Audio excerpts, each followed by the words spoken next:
What do you imagine a medieval winter to be? A dreamy snow-covered scene where knights in shining armor gallop down cobbled roads, passing through silent woods. Or a flickering fire in a grand stone hall where people clink honeyed wine beside roasted meat and laughter echoes with the strumming of a lute into the midnight hours? Well, if you were a count, a lady, or someone living atop the social ladder, that might be part of your reality. They too had their worries, but cold was merely an inconvenience, a reason to throw on another fur cloak and tell the servants to toss more wood into the massive hearth. But if you were a mere peasant, as about 90% of the population was, winter wasn't a season. It was a sentence. No festivals, no fur cloaks, no hot soup steaming in a bowl. Only bone-deep cold, wind howling through thin walls, and a single question whispered each night and echoing through every half-conscious dream. Will I survive the night? Medieval winter. A war without mercy. Winter in the Middle Ages wasn't just cold. It was the kind of cold that felt like a slow death, not the crisp, picturesque cold of a modern January morning. No, this was damp, relentless, and total. It crawled from the earth through the thin straw mats on the floor, coiling up your legs like an invisible beast.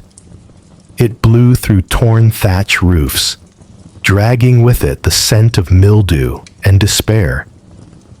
It slipped through every crack and crevice in the mud walls and brushed your neck like the bony finger of death. It woke you up at night with chattering teeth and the distinct sense that your toes no longer belonged to you. And the brutal part? This winter didn't come just once. It came back, regularly, on time, like a cruel school teacher who never gave makeup exams. Survive one season? That didn't mean safety. It meant you'd just cleared the first round of a lifelong survival game. The prize? Another winter. Maybe worse. Imagine a peasant's home. Actually, calling it a home is generous. It was a hut, a crude box made of woven wooden sticks, plastered with mud, straw, and yes, animal dung. The walls were so thin you could hear someone farting outside, let alone the wind blowing through. Windows?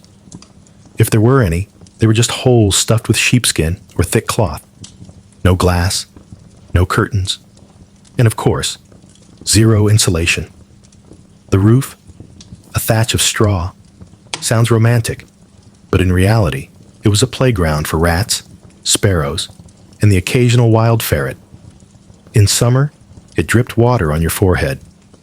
In winter, it turned into a nightly leak bingo. Would you wake up soaked from the neck down or the knees up?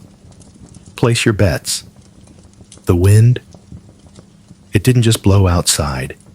It lived in your house.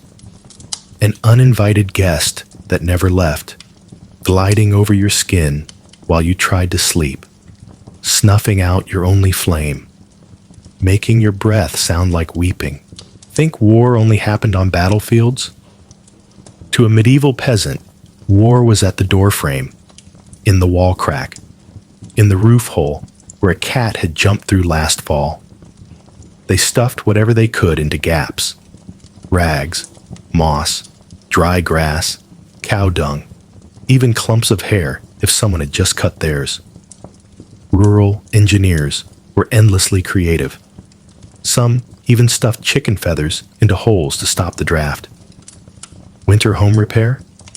It was a whole community craft. Tips were passed down like sacred knowledge. Dried moss works better than straw. 2-week-old cow dung sticks best. Hang an old coat over the door. Boom. Instant wind block. Applied science? You're looking at it. So, how did they keep warm? Answer: by wearing everything they owned. All of it. First, A threadbare linen shirt so thin it was basically transparent. Then a wool tunic, a coarse wool cloak. Maybe, just maybe, a stinky, crusty sheepskin wrap. On your head, a thick cloth cap. On your feet, strips of old cloth, your version of socks, and wooden clogs that clattered with every step. You never washed these layers, not because you were lazy, but because if you did, you'd lose the grime, grease, and sweat you'd built up all season. Gross? Yes. But that funk was thermal insulation, the medieval version of a windbreaker. Dirty wasn't shameful. Dirty was functional. Dirty meant survival. Every house had a heart, a fire pit in the middle of the dirt floor. No chimney. Smoke just curled upward, filling the one-room hut and your lungs. Each breath was a negotiation between warmth and suffocation. But you couldn't go without the fire. It was the stove, the lamp, the family gathering spot for stories, songs, sighs, and shivers. Lose the fire, lose everything. So medieval people mastered a survival skill, fire banking, burying glowing embers in ash before bed, hoping to resurrect them by morning. If you got it right, a small puff and a new log would restart the flame. If you got it wrong, you were back to flint, dry wool, and desperate prayer. A 6-year-old back then might have been better at keeping a fire alive than most modern adults. When cold slithered into every corner, every sleeve, every sock, you did what you had to do. You invited the barn into your bedroom, not out of love for animals, but because a cow's butt radiated more heat than a damp bundle of sticks. On frostbitten nights, the steaming breath of a pig, the soft bleat of a sheep, and the uniquely powerful aroma of cow manure became oddly comforting. Your home transformed into a chaotic symphony. Kids snoring, grandma wheezing, dad puffing, a cow burping, a pig snorting, a chicken clucking at midnight, a goat stomping the straw like, "Wake up, humans, I'm cold." And that was normal, because the goal wasn't peace, it was survival. The best insulation? Becoming part of a human lasagna. Stack the family, children in the middle, mini heat batteries, elders close to the center, big muscular folks on the outside, the human insulation layer. No my bed, no personal space. If you were on the edge, near the wall, congrats. You had a front row seat to the afterlife. Think sleeping next to your brother or grandma is awkward? Try sharing your blanket with a pig. No fences, no pens.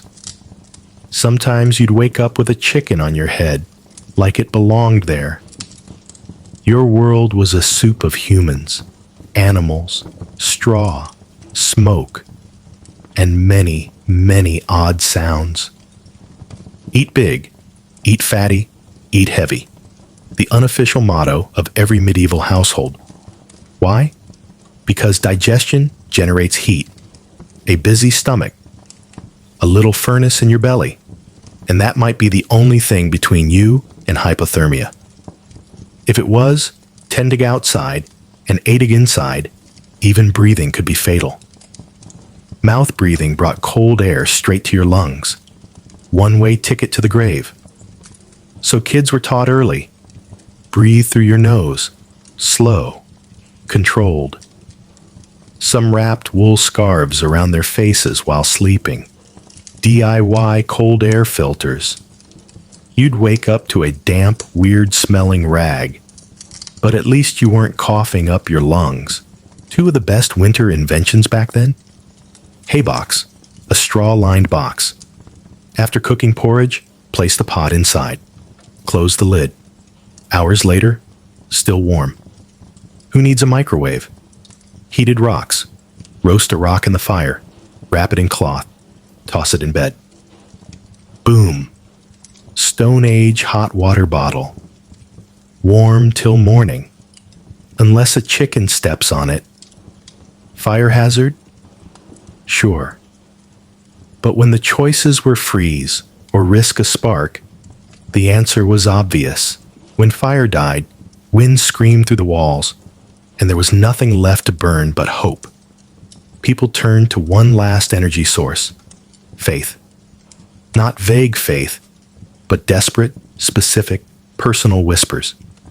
At night, before the dying flame, the family knelt. Not for poetry, for survival. Prayers were simple.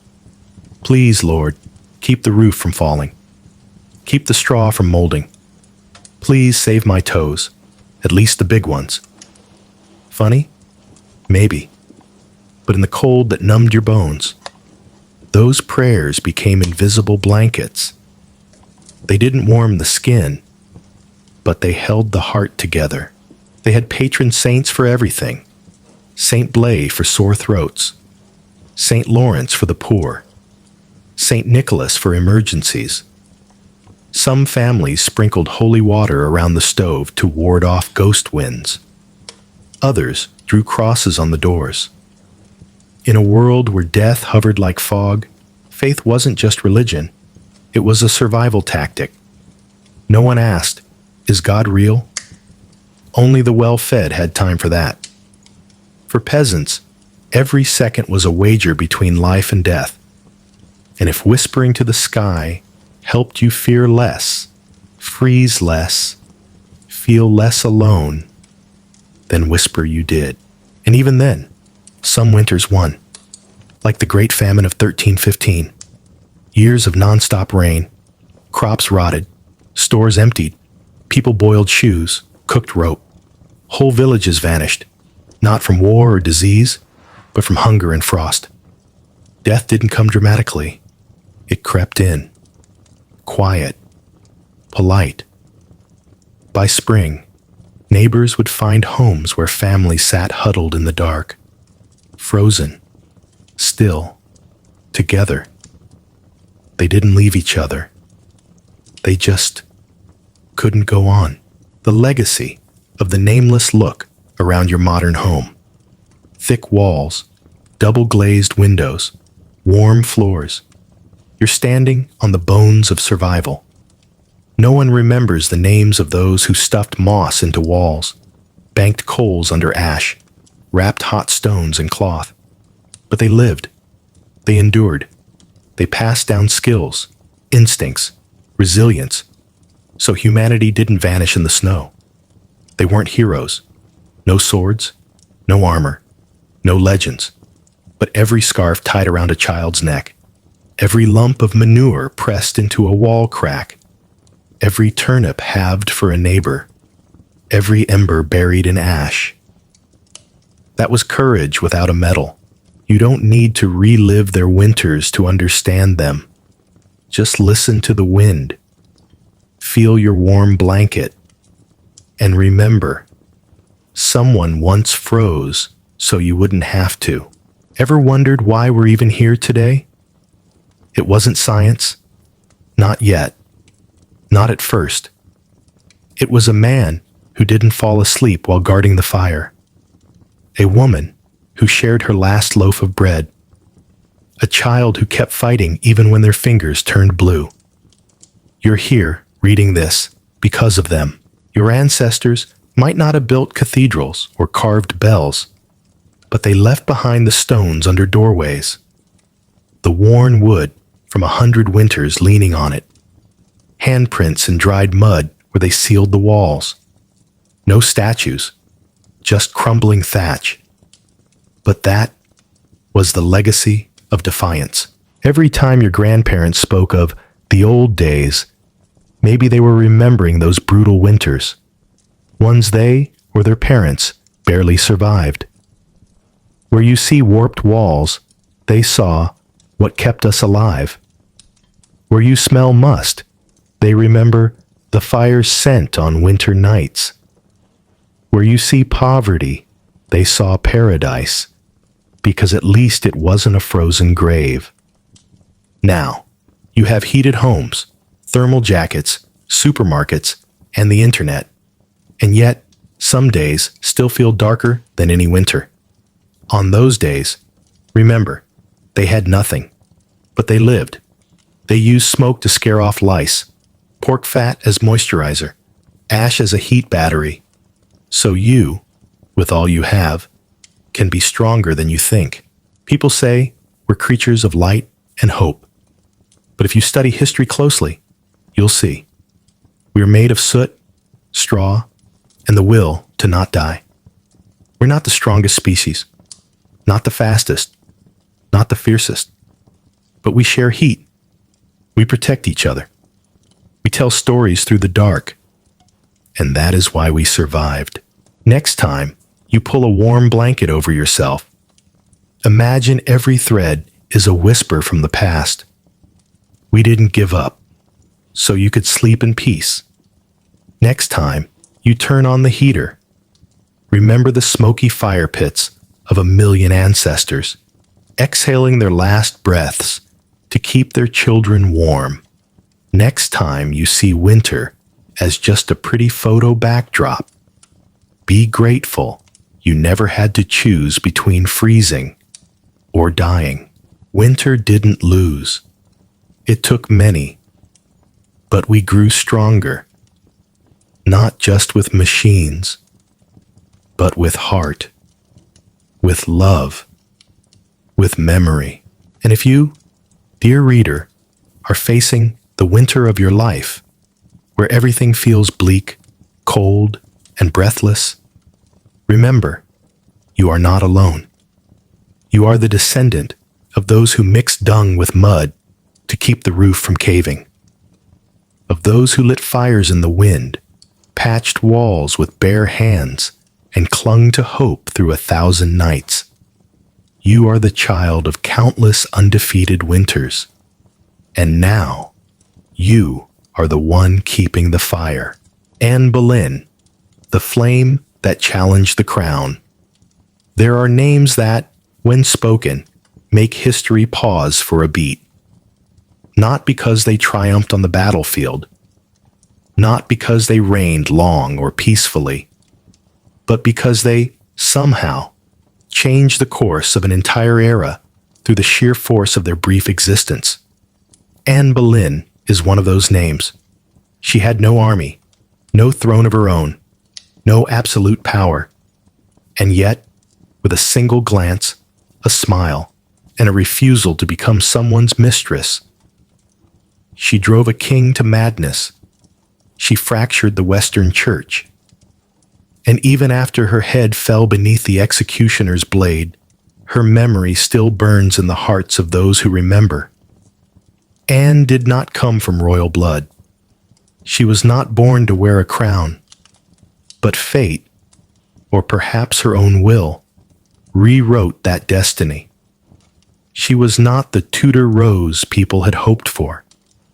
She was the thorn, the wind that turned a page long left untouched, the bell that rang through ancient stone halls, long resigned to silence. She was once the burning heart within a cold palace, the dream and the nightmare of Henry VIII, the mother of Elizabeth I, one of England's greatest queens, and the traitor, at least in the eyes of those who sentenced her to death.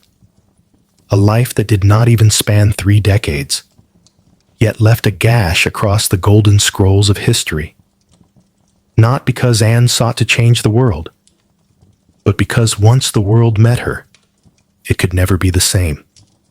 It is said that on quiet nights at the Tower of London, one might still hear the soft rustle of silk along the cold stone walls, light as a breath, the trace of someone who once passed through, once lit up the world, once burned, and never truly left. Tonight, we walk in her footsteps, not to mourn, but to understand. To understand why a woman with no head could make the most powerful men of her age tremble. To understand why, when history tries to forget, Some spirits only echo louder. Anne Boleyn didn't need blood to live on. She engraved herself into the memory of mankind with her will, her defiance, and a death that refused to bow. A child in Kent, not meant for the crown. Imagine yourself in Kent, the southern countryside of England, in the late 15th century.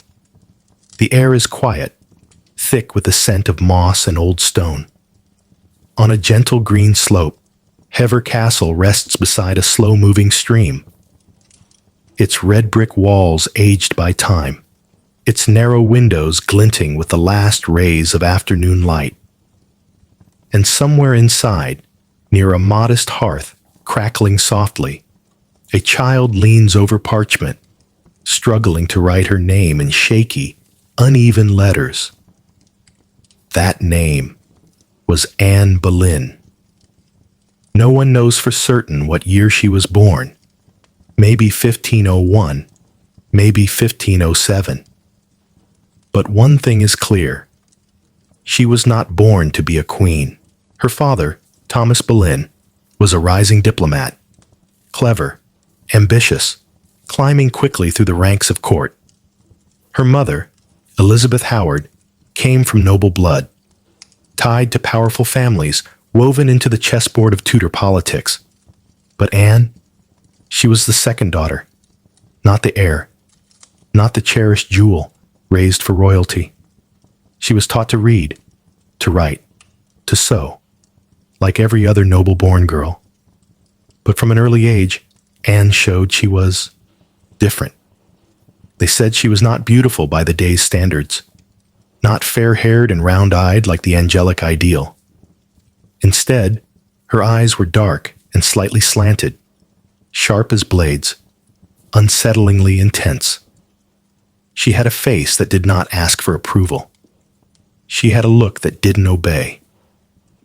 While other girls played with dolls and practiced graceful curtsies, Anne asked questions that made her mother blush. Why do men get to decide everything? If God made women, why must they remain silent? No one had answers, but those questions would haunt a kingdom. Around the age of 7 or 8, her father was appointed ambassador to Europe. Rather than leave his daughter behind, he brought her along. It was a decision that would change her life. She left England, a land of rain and moral rigidity, and stepped into the courts of the Netherlands and later France, where poetry, art, and philosophy bloomed like spring roses in marble palaces. In France, Anne entered the court of Queen Claude, where women were not just ornaments. They debated, they read, they organized plays, and danced like the world itself was their stage. Anne learned French. She mastered the lute. She embroidered Flemish lace. She danced in the Italian style. And most importantly, she learned to stand tall, whether among royal elites or under the gaze of judgment. No one noticed it yet. But in the quiet shadows of those French halls, a thorned rose was growing, not to be plucked, but to draw blood from any hand that tried to own her. When Anne returned to England in 1522, she was no longer the Boleyn child. She was a woman shaped by Europe. Elegant, intelligent, cuttingly perceptive. She knew how to bow without surrendering, how to smile while unsettling every room she entered. At the court of King Henry VIII, swarming with ambition and beauty, Anne's arrival was like a slap to the face of stale decorum. She wasn't the most beautiful woman there, but she was the only one the king couldn't stop thinking about. When Anne entered a hall, other ladies curtsied. She simply smiled, softly, properly, but with eyes that seemed to say, "I didn't come here to bow." No one knew yet that her smile, delivered at the right time, would become the spark behind a religious schism, a fall from grace, and the spilling of blood within the Tower of London. For now, she was only a silhouette drifting through festivities. Dark hair flowing, gloves on her delicate hands, eyes that offered nothing and noticed everything. She wasn't in a rush, because she knew. Great waves take time, and when her time came, the world would never be the same again. A smile that shook the crown. There are small moments in history, just a glance, a smile, a chance meeting, that ripple outward like a stone cast into still water, sending shock waves across centuries. For Anne Boleyn, that moment may have come at a courtly masque in 1525. She wore a gown of black satin, no glittering gems, no daring décolletage. But when she entered, the entire hall tilted toward her. Even the most polished ladies seemed suddenly too loud, too adorned.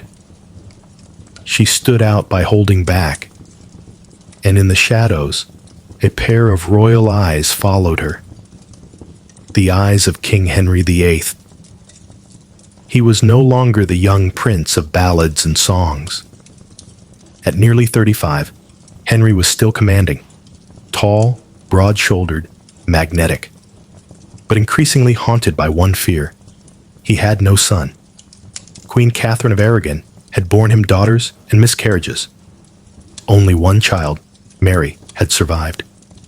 But Mary was a girl, and in Henry's eyes, the Tudor line trembled with each passing year.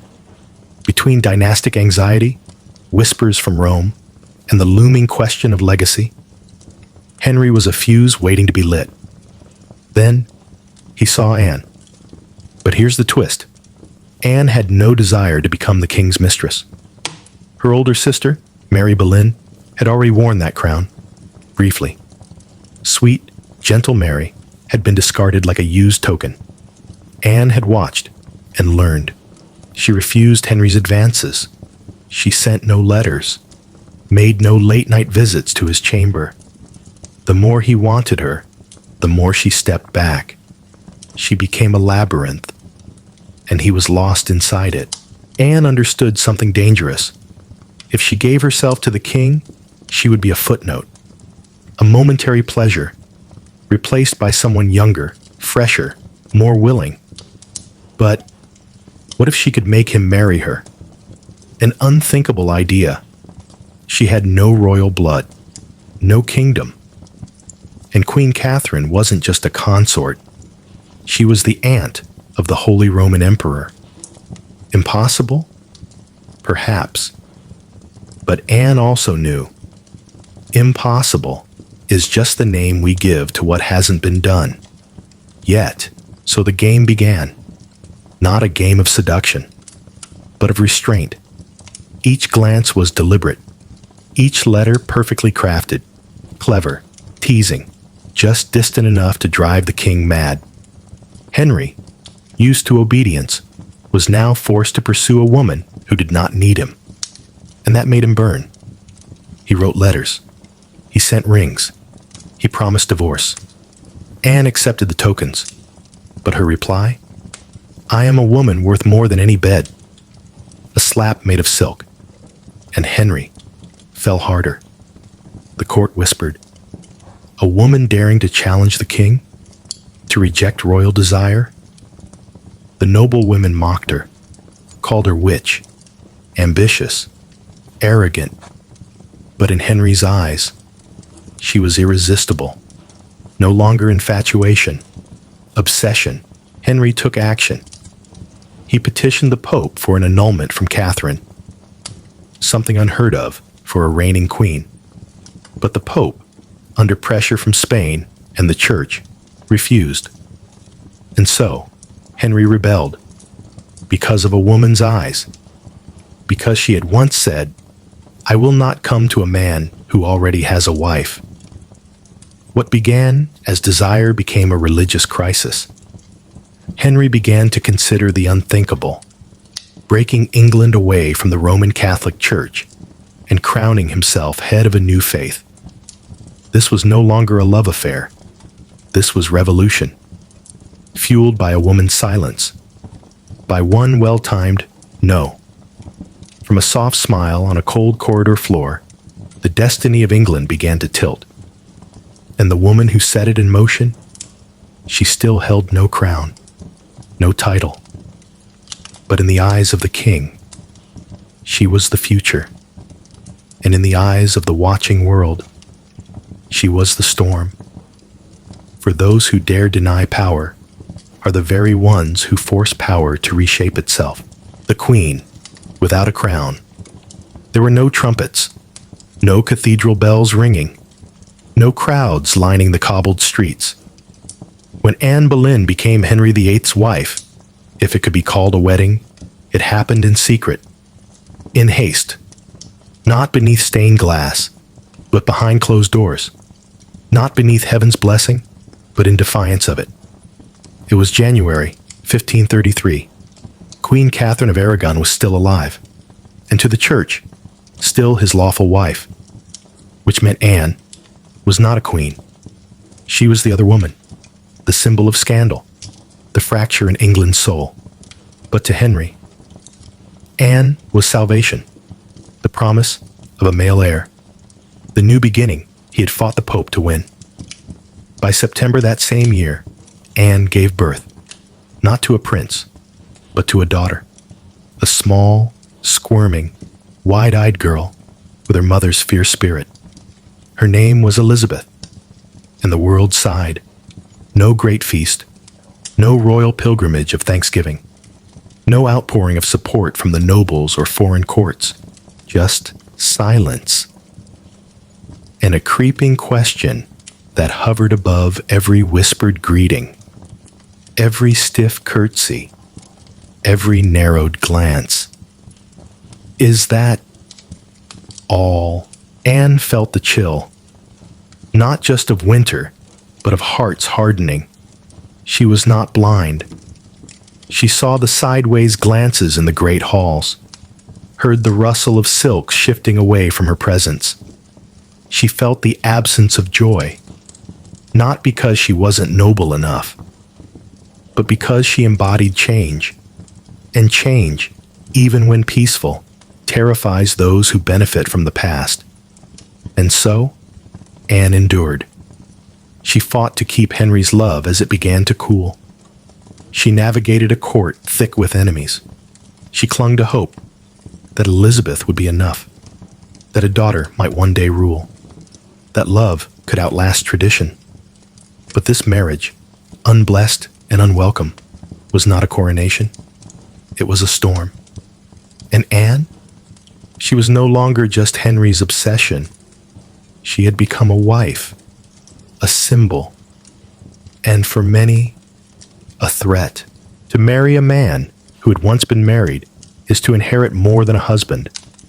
You inherit his past, his ghosts, his wounds. For Anne, the ghost was not dead.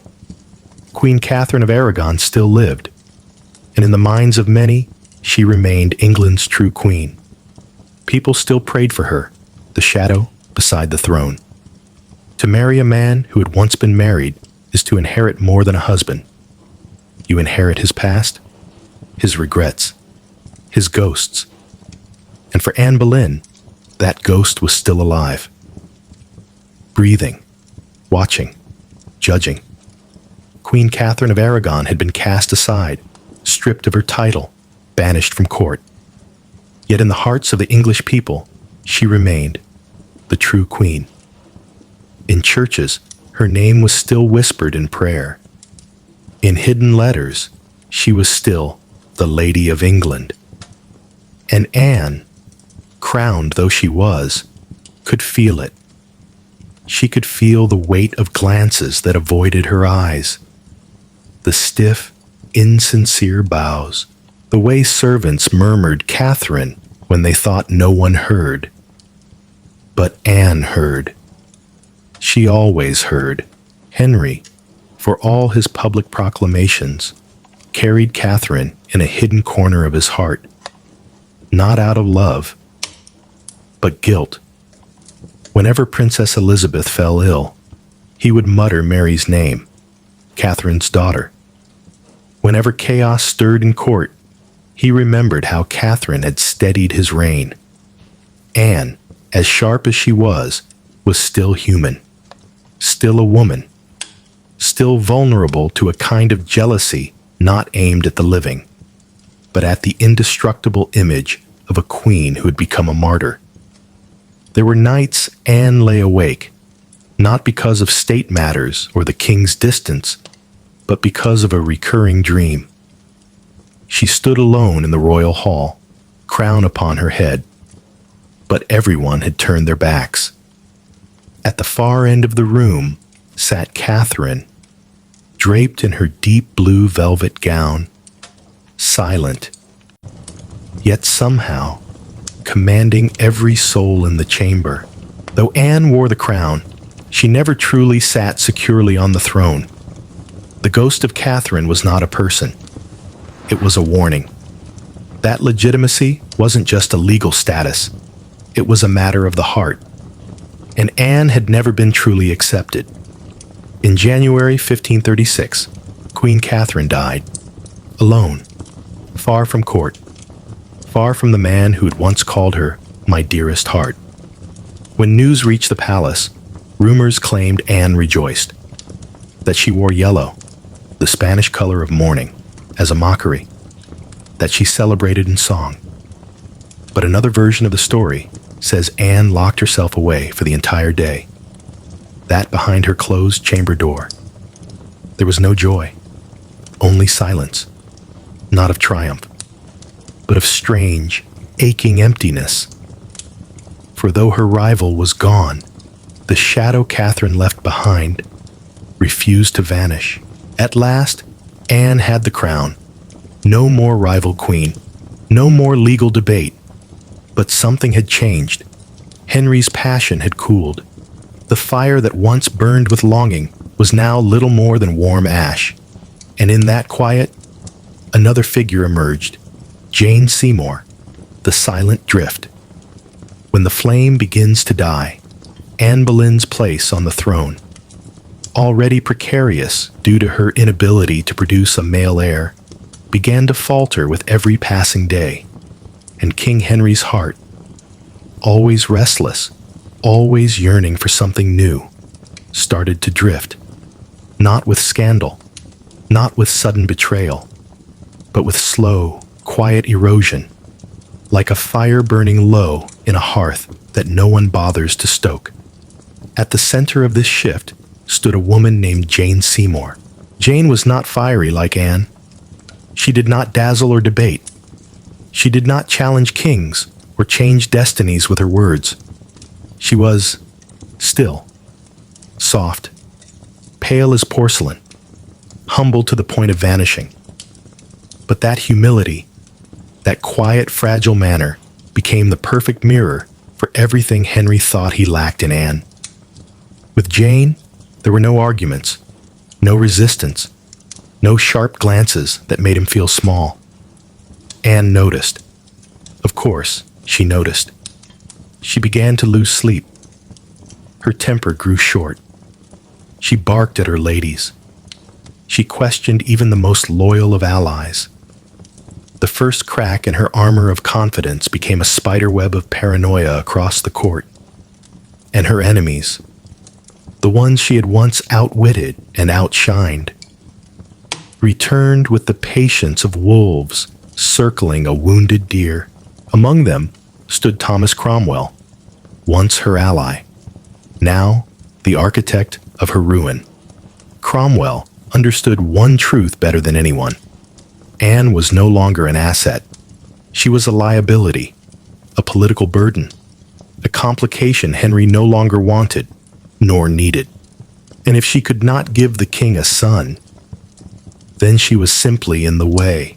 Rumors began to swirl, like smoke seeping under doors, that Anne had taken lovers, that she was involved in witchcraft, that she had committed the unthinkable, incest with her own brother.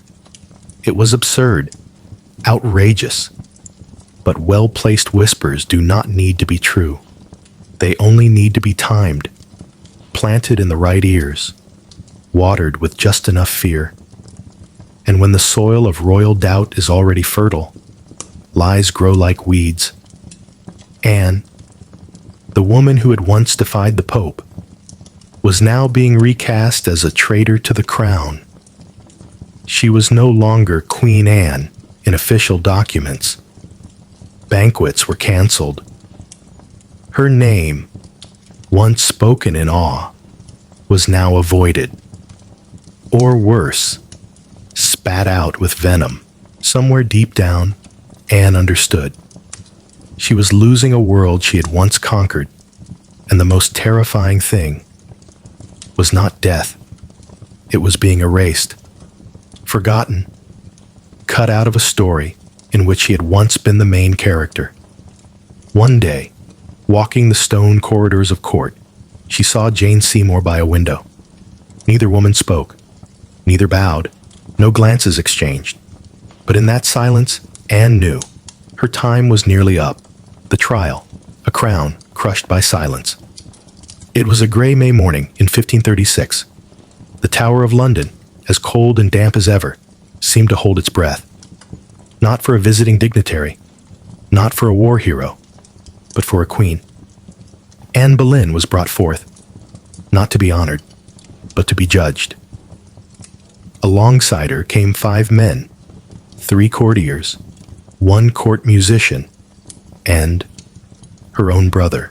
The charges were unthinkable: adultery, incest, treason. Each one, by itself, carried a death sentence. Together, they weren't charges. They were a death warrant. The trial was theater. The verdict, already written. The judges, carefully selected men who owed the king debts, favors, or silence. Cromwell, the master of ceremonies, didn't need proof. He only needed spectacle. And the court obliged.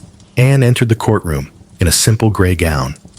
No jewels, no royal crest, just trembling hands and eyes that refused to look down. To those watching, it was not she who was on trial, but the justice system itself. She denied all charges, firmly, calmly. "I am innocent," she said, "and I have always been faithful to His Majesty." She did not plead. She did not cry. She did not crumble, because she knew nothing she said would matter. Those who had once written poetry about her eyes now would not meet her gaze. Those who had toasted her as queen now whispered about her as a witch. Even her brother, George Boleyn, a brilliant, witty man, was denied mercy. They accused them of sharing a bed, a lie so grotesque it bordered on farce. But fear does not laugh. It obeys.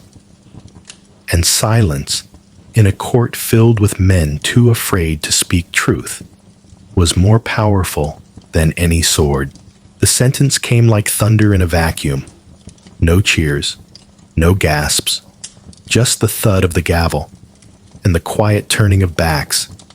Anne Boleyn, the queen who once defied the Pope, bore a future monarch, and changed the very Church of England, was now stripped of her title, her dignity, and soon her life. Somewhere, Cromwell folded his hands. The path to the future was clear. Without her. And Jane Seymour? She waited. Not with joy. Not with sorrow. Just with the calm stillness of someone about to inherit a throne built on ashes. The last dawn, when even the wind held its breath, May 19th, 1536. The Tower of London woke in stillness.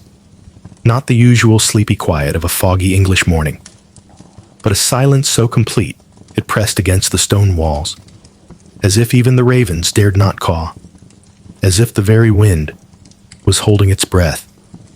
At the center of the tower, a scaffold had been raised overnight. A small block of wood, a basket lined with straw, a sword, foreign, thin, sharp, gleamed in the pale light, and beside it stood the executioner, flown in from France to ensure the cut would be clean. This was no ordinary death. This was the death of a queen. Anne Boleyn emerged from her chamber, wearing a simple gray gown. No embroidery, no crown. Her dark hair was tucked beneath a linen cap. Her hands trembled slightly, but her back remained straight. There were no trumpets, no royal procession, only guards, witnesses, and a sky too overcast to decide between rain or mercy. She walked toward the scaffold without hesitation, not as a condemned criminal, but as someone walking into history. She knelt, calm, unshaken, and with a soft, steady voice, she spoke. "I have come here to die, according to the law, and by the will of God. I blame no one. I accuse no one. I pray for the king, the best prince that ever lived. A final gift or a final wound? Was it forgiveness or a quiet curse wrapped in kindness? No one knows. Only that her voice didn't shake. Only that her eyes didn't close. The executioner, renowned for his swiftness, signaled to his assistant. "Bring me the sword," he called out, not to the boy, but to the air behind him. A trick. So she would turn her head, and she did. In that moment, quick as breath, the blade swept through the morning light and ended the life that had once changed a kingdom. There was no scream, no struggle, only the sound of steel slicing air, and then silence, the kind of silence that follows thunder. Her head fell gently into the straw-filled basket. Her body slumped, graceful even in collapse. There were no hymns, no funeral procession, no resting place marked with marble or gold. Anne Boleyn, once Queen of England, was buried beneath the floor of a small chapel, beside others whose only sin was daring to challenge a throne. No tomb, no monument, just stone. And yet, her story did not end there. The legacy without a tomb. When silence spoke louder than statues, she had no monument, no statue carved in alabaster, no cathedral dedicated to her memory. Anne Boleyn was buried beneath the cold stones of St. Peter ad Vincula, a modest chapel within the tower that had swallowed her whole. Her grave was unmarked, her name unspoken for generations. But sometimes, legacy doesn't rise from marble. It rises from memory, from whispers, from defiance. Anne had lost her crown, but she had already planted one in the form of a child. That child was Elizabeth, a daughter dismissed at birth, ignored by courtiers, used as a political pawn, but destined, like her mother, to reshape the world. Years later, when Elizabeth I ascended the throne, England watched a young woman take power, unaided, unmarried, unapologetic, the Virgin Queen. What many did not say aloud, but surely remembered deep down, was whose blood ran in her veins. Anne Boleyn's. Anne never saw Elizabeth rule, never heard the speeches, never saw the golden age her daughter would bring. But in every act of Elizabeth's strength, in every refusal to bend, in every moment she held her own against kings, popes, and empires. Anne Boleyn breathed again. Her death may have been quiet, but her legacy shouted across time. She had not been a saint. She had not always been kind. She was ambitious, sharp, complicated, but she was never forgettable. And perhaps that is why she endured. Not because she was perfect, but because she refused to disappear. Anne Boleyn showed the world what it meant to say no, in a time when women were only allowed to whisper yes. She defied. She rose. She fell. But she burned so brightly that even centuries later, the ashes still glow. So next time you pass a cathedral, or read the name of a queen in a history book, or feel the fire inside you when something seems unfair, remember her. Not the crown, not the tower, not the sword, but the voice. The one that dared to say, I will not be owned. I will not be silenced. And I will not be forgotten. The final whisper. When a headless queen outlived time, not all queens are remembered for their reign. Some are remembered for their ruin, and some for what they dared to change before the blade fell.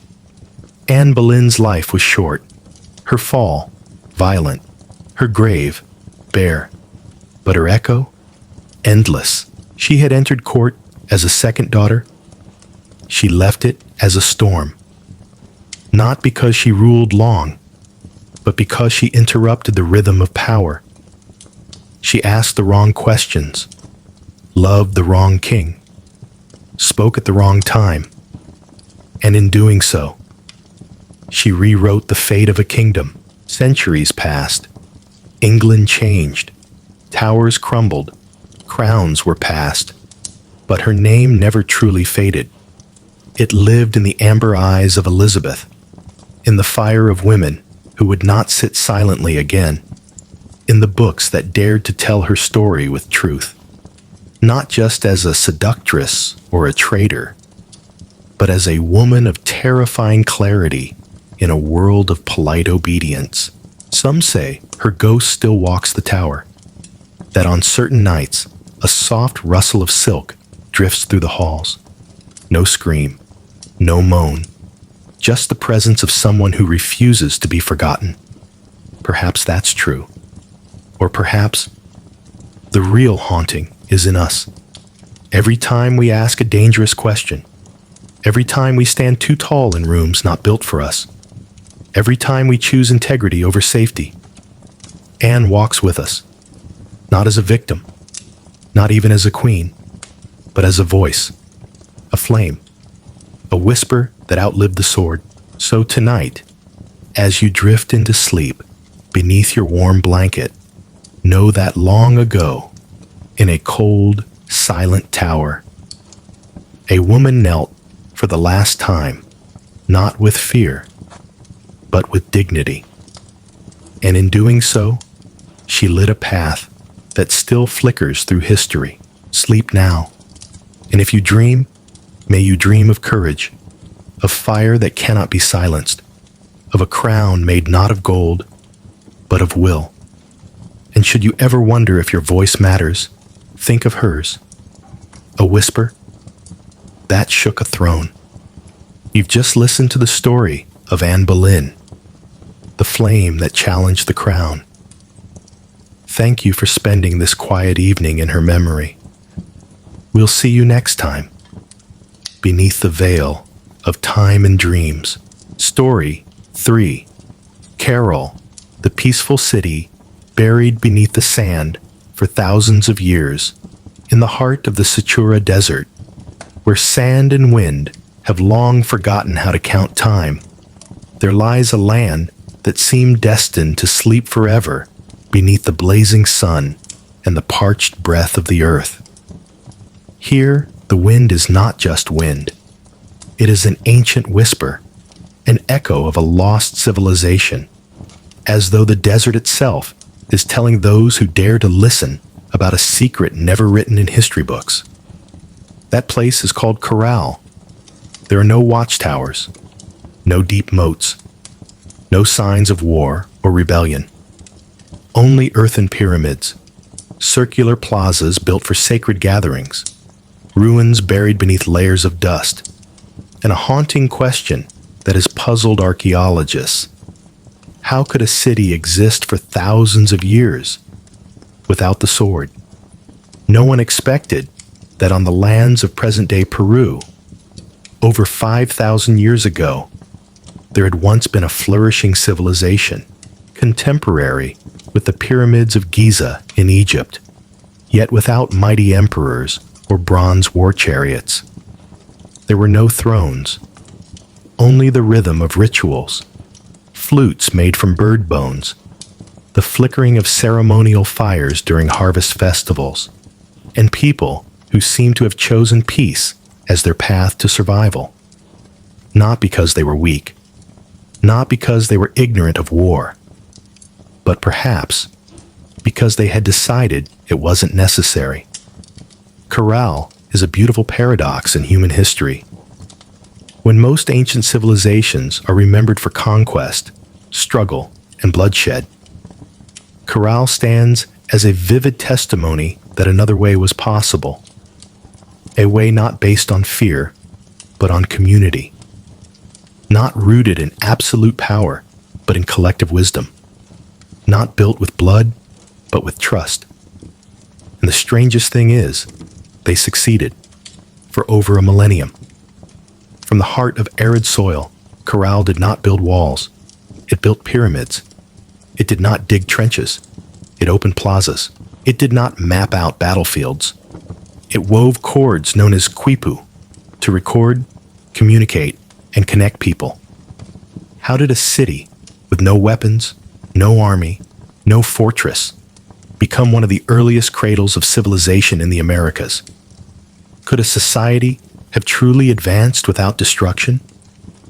Could a civilization rise without trampling others underfoot? Perhaps Caral was not just a city. Perhaps it was a message from the past that humanity once chose peace and succeeded with that choice. Today's story is not about an empire, not about conquest, but about a quiet city where walls were built not to keep enemies out, but to uphold a belief in a future without war. And even now, as the wind passes through those time-worn stone steps, Caral is still telling its story, still whispering about a world that might once have been very different. Do you hear it?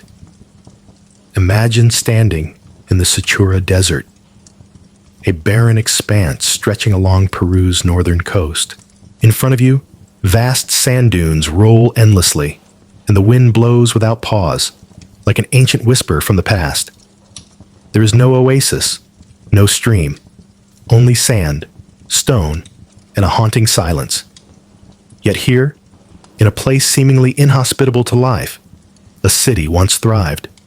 Not a military outpost, not a fortress, but a true center of civilization.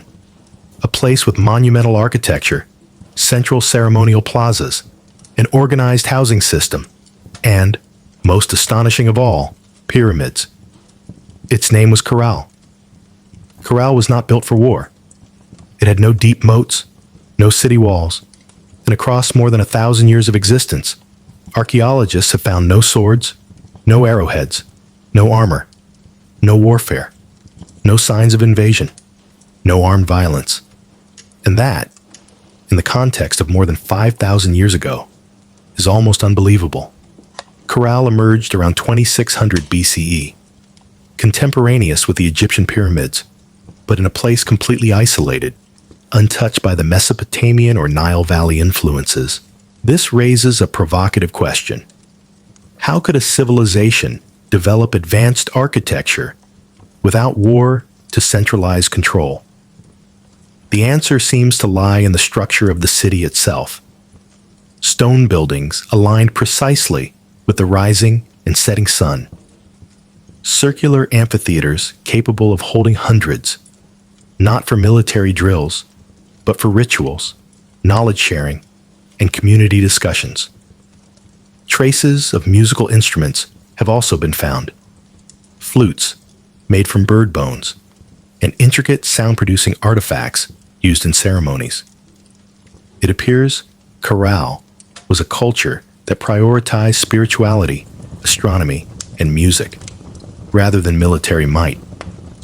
What makes Caral extraordinary is not the height of its pyramids, but something invisible. The belief that a society could function through cooperation rather than conquest. No evidence of slavery, no mass violence, no warrior cemeteries, only layers of habitation surrounding central plazas, people participating in shared ceremonies, and a collective vision. In a world where power was often forged through blood, Caral was a poetic exception. It was like a dream, buried under sand for 4,000 years, waiting to be rediscovered. But Caral is not just a ruin, it's a reminder that once there was a civilization that chose peace, and not only survived, but thrived for over a millennium in that peace. And if it happened once in history, could it happen again? The silent steps of stone mourning in the Satura Desert doesn't begin with church bells. There's no chimney smoke rising from rooftops, only pale golden sunlight slanting across ancient gray stones, and the quiet silhouette of stairways leading up a pyramid few have ever heard of. Caral, in silence, still speaks. Its steps, layered, even, unadorned, lead to a flat summit, where rituals once unfolded beneath open sky. No grand temples like ancient Greece, no towering spires like Egypt. Caral chose something different, to reach the heavens through stillness and the horizontal. Within Caral, at least 6 pyramids have been identified, the tallest reaching 28 meters. But there are no colossal gods, no engraved reliefs of glory. Each stone was placed not to impress, but to preserve a rhythm. The rhythm of seasons, of the sun, and of belief. Researchers discovered that many structures in Caral are aligned with the solstices, their design tuned to the agricultural calendar, meaning the people of Caral didn't build to defy nature, but to listen to it. No heroic statues, yet every stone placed by hand, without mortar, across generations. That is, the people of Caral were patient. They didn't rush to conquer. They built slowly, to endure. Architecture that breathes. What's special about Caral isn't just in the stones. It's in how the city breathes. In many ancient cities, homes are crowded, walls thick, roads winding like mazes. But Caral is open. Wide plazas spread between living areas. Earthen circles lie calmly among the pyramids. Houses are spaced apart. There are no defensive walls, no gates. This tells us something powerful. The people here were not afraid of one another. They didn't need locks or bars. The city's very design speaks of mutual trust. In today's world, trust is a luxury. But in Caral, it seems it was the foundation. When you look at a map of Caral, you don't see a rigid grid. You see a rhythm, a song made of earth and stone, a large pyramid in the center, like a dominant note, smaller structures surrounding it, like soft harmonies, homes, gathering halls, sunken courts, subtle flourishes, and in between, pathways, wide, curving gently, like the flow of a wordless melody. Caral wasn't planned, like a modern city. It was composed, like a song for the soul, music without sound. And like music, Caral didn't need to shout to be heard. It only needed the wind, and the patience of those willing to listen to history, not through written words, but through stones that never moved. If you close your eyes in Caral and let the desert wind pass over your ears, you might hear something unexpected. Not silence, but the trace of a song. Not a melody made of notes, but one born of intention. Because Caral, more than any other ancient city, was not merely a place to live. It was a place to listen, the city of sacred sound. One of the most astonishing discoveries in Caral was a collection of flutes made from bird bones and conch shell horns crafted from the horn of wild Andean camelids. They were found buried carefully in sacred spaces, some still intact, as if their sounds had been trapped inside stone for millennia. But these weren't instruments of entertainment. They were sacred. The birds whose bones were used, pelicans, condors, seabirds, did not live in the desert. They came from faraway coasts. This tells us something vital. Caral was part of a vast network of trade, reaching hundreds of kilometers. But more than that, it tells us the people made a choice to build not only structures, but harmony. These flutes were carefully tuned, likely meant to be played together. Archaeologists believe they were used in rituals to connect heaven and earth, life and spirit, through a music that needed no words, music for everyone. In many ancient civilizations, music was reserved for the elite, but in Caral, signs point to music being a community experience. Open-air theaters, circular, roofless, with natural acoustics, show that large groups may have gathered together to listen, to play, perhaps even to sing. And in a city with no violence or armies, that is no longer surprising. While others trained warriors, Caral raised musicians. Music was not an afterthought. It was a cornerstone of society, as essential as food, as sacred as fire, the sound of peace. What does a city sound like if its streets are not filled with the shouting of merchants or the marching of soldiers, but with the breath of flutes? Maybe it sounds like wind through tall grass. Maybe it sounds like seabirds calling at dusk. Maybe it sounds like the heartbeat of a people who never sought to conquer the world, only to understand their place in it. We often ask, how could Caral survive for over 1,000 years?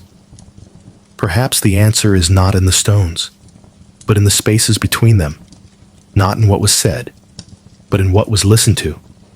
In the quiet places of Caral, meaning lingers, and music still hums in the dust. A city without locks. Can you imagine a city without locks? No guards, no weapon depots, no fortress walls, and most importantly, no one afraid of being robbed. That was Caral. As archaeologists brushed away layers of ancient sand, they found something strange. Storage facilities designed to hold grains, cotton, and dried fish.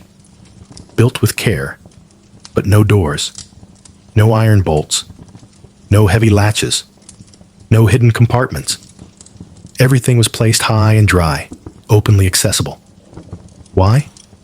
Because Caral wasn't built on fear. It was built on trust. A city without weapons. And yet nothing was stolen. No ruins of citadels.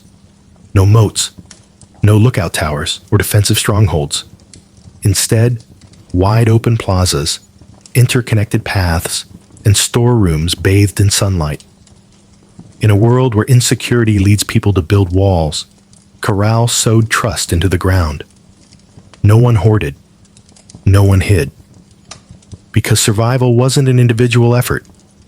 It was collective.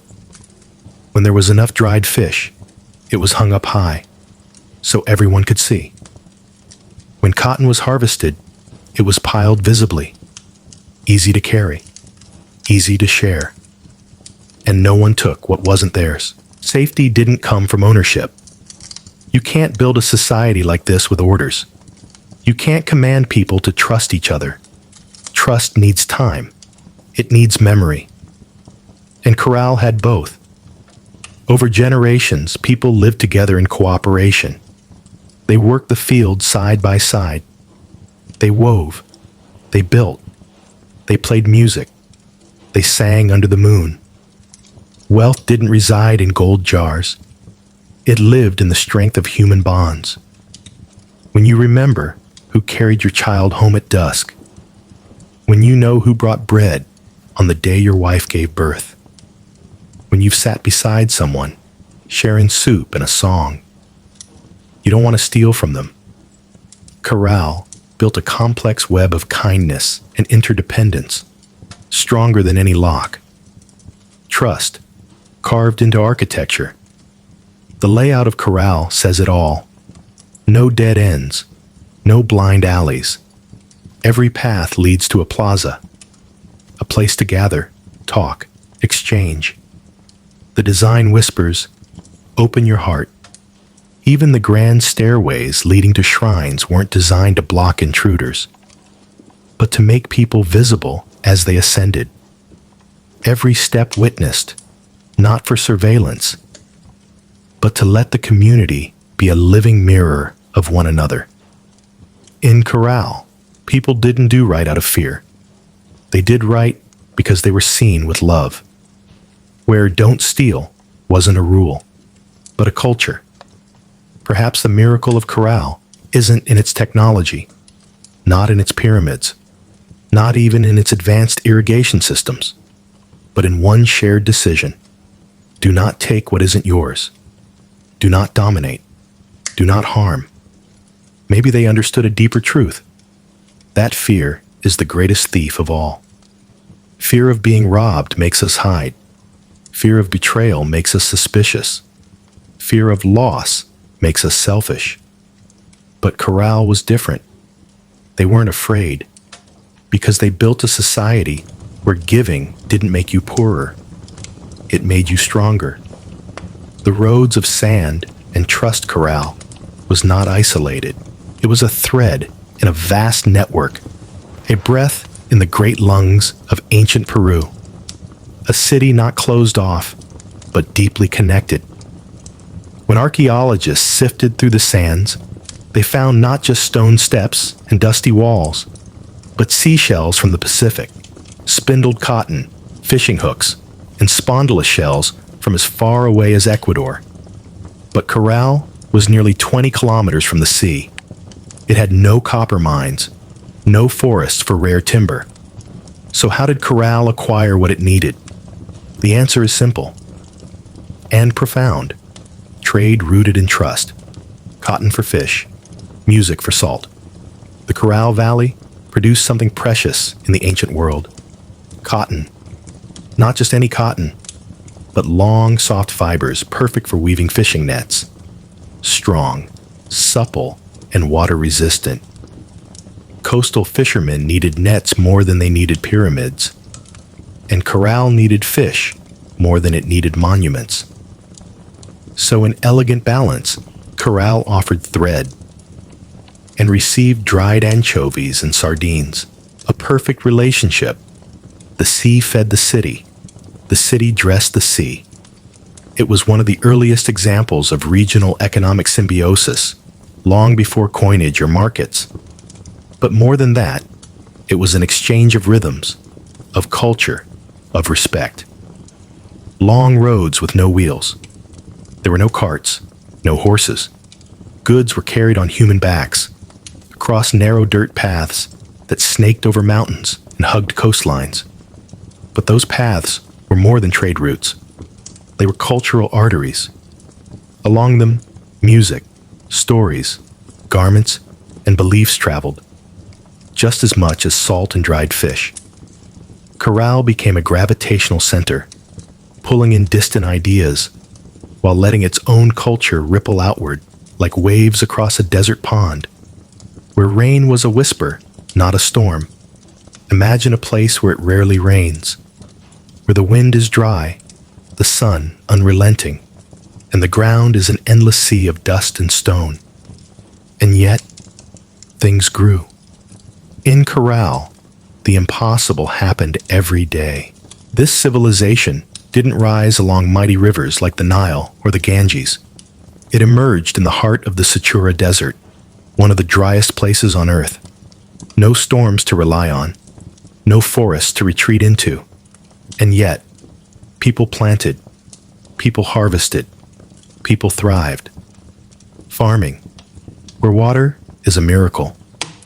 To the people of Caral, water wasn't just a resource, it was a blessing. Not a gift from the sky, but a secret drawn from deep beneath the ground. They didn't wait for rain. They studied the hidden rivers flowing through the desert, especially the Supi River, a delicate silver thread of hope running under the blistering sand. They built irrigation channels, not to force the river into submission, but to gently guide its flow across the land. They terraced hillsides with their bare, calloused hands, creating microclimates, cooler pockets of land where squash, beans, peppers, and cotton could grow. And the most miraculous part? They didn't demand too much. They didn't burn forests. They didn't destroy the land. Caral bloomed, not in spite of the desert, but with the desert, cotton, not for clothing, but for connection. They planted something precious, cotton, but not to wear. This cotton was meant for weaving fishing nets, to trade, to connect. From the ocean to the dust, from fish to the field. Caral was a vital link in one of the earliest economic networks of the Americas. Think about that. A city in the middle of nowhere, farming with almost no rain, weaving not for survival alone, but to build bridges, harmony. Instead of domination, Caral didn't force nature to obey. They listened. They read the language of the earth. They chose the right crops. They planted only what the land could give. They stored just enough, and they shared the rest.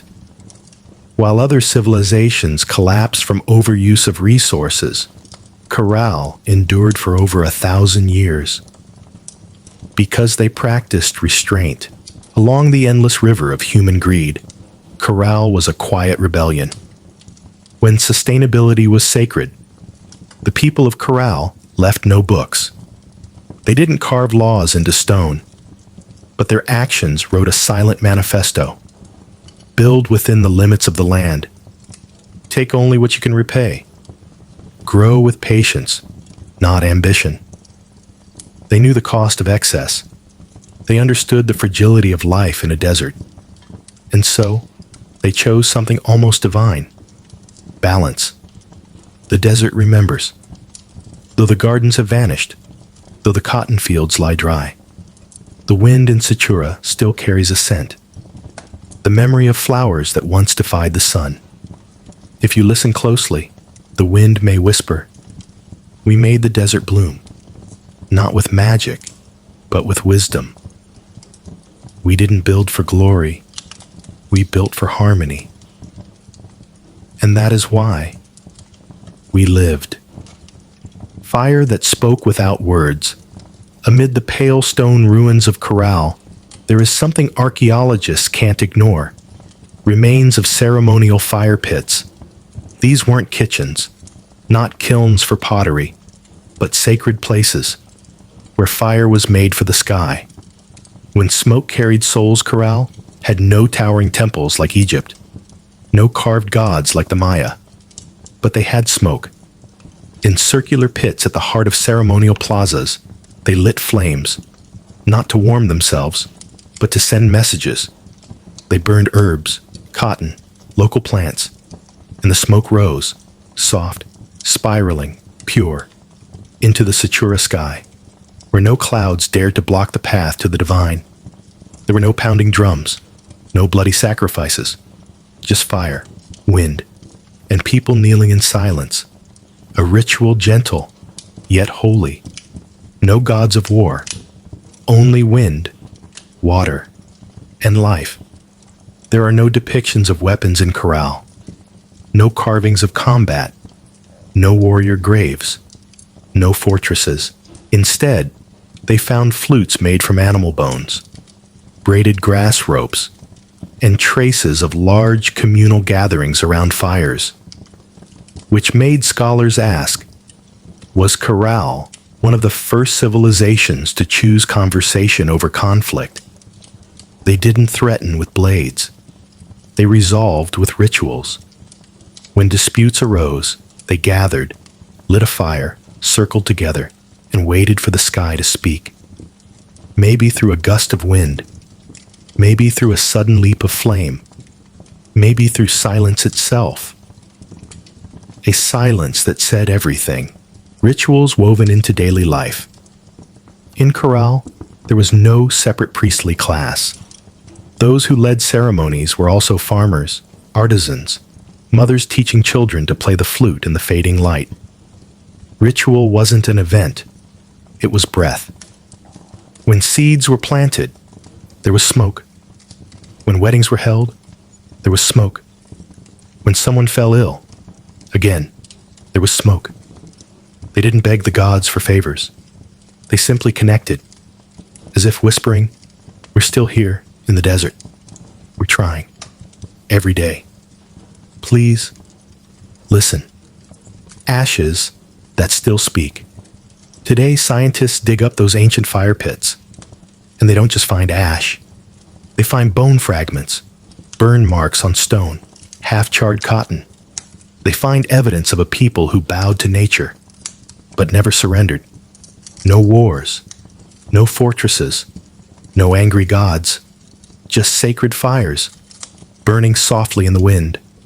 For centuries, you may not see Caral's name in epic tales. You may never hear a single one of their prayers. But if you stand in Satura on a windless evening, close your eyes, you might still smell the smoke. And perhaps they're still sending a message, not through language, but through the fire that quietly burns in your own heart.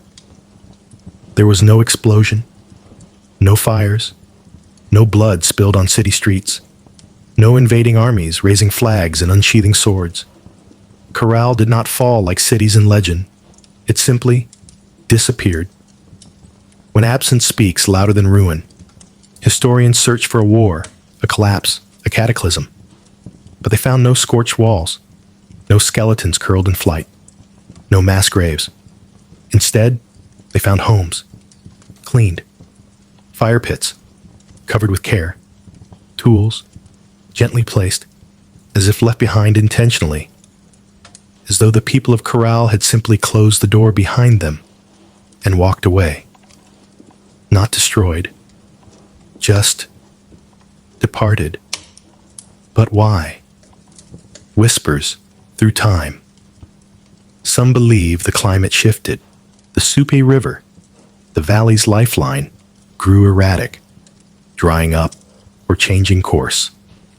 Others think the trade networks collapsed. The flow of fish from the sea and cotton from the highlands faltered. Still others suggest that the land grew tired, soil turned barren, food supplies waned, and the delicate balance could no longer hold. Whatever the reason, Caral chose dignity over desperation. They didn't fight to the bitter end. They quietly dispersed, or slowly merged into nearby villages. And the sand came, quietly, buried, but not forgotten. For 4,000 years, the world forgot Caral. Wind blew over the temples. Dust covered the sacred plazas. The pyramids were flattened by the slow, heavy hand of time. Travelers passed the ruins, seeing only dunes and thorny shrubs. Unaware, they walked upon the bones of the oldest city in the Americas. Caral slept, a city of peace, hidden beneath layers of forgetting, until one day. At the end of the 20th century, archaeologists began to dig, and the sand gave up its secret. They unearthed flutes, cotton, anchovy bones, squash seeds, ash from ceremonial fires, and stairways that led backward in time. And each artifact seemed to whisper, "We lived here. We did not need war. We built in harmony. Please remember us." The echo never fades. Today, Caral's remains still stand, not grand, not gilded, but enduring. Visitors walk along the old paths where merchants once strolled. Children play in the plazas where ancient songs once filled the air. Researchers kneel beside the ashes, still catching a faint scent of sacred smoke. But Caral does not shout about its legacy. It whispers, like the wind in the valley. There was another way, a path without conquest, A life shaped by music, by trade, by kindness. And we lived it, longer than any empire forged in blood and blade, the final whisper. So tonight, as you close your eyes and hear the wind stirring the trees, as the quiet of night wraps gently around your body, think of Caral, a city where silence was sacred, where people spoke to the sky through smoke and song, where peace was not a dream, but a daily practice. Caral does not ask you to remember its kings. It had none. Caral does not ask you to celebrate its battles. It fought none. It only asks this: in a world so loud, can you hear the cities that chose to whisper? Can you live a life that doesn't need to win over others? Can you leave behind something worth remembering, not for its power, but for its peace? Because sometimes the strongest voice is the one that never needed to shout. You've just heard the story of Caral, the peaceful city beneath the sand. If this journey touched your heart, helped you sleep, or stirred your dreams, please consider subscribing to this channel, where every week the past breathes again, softly,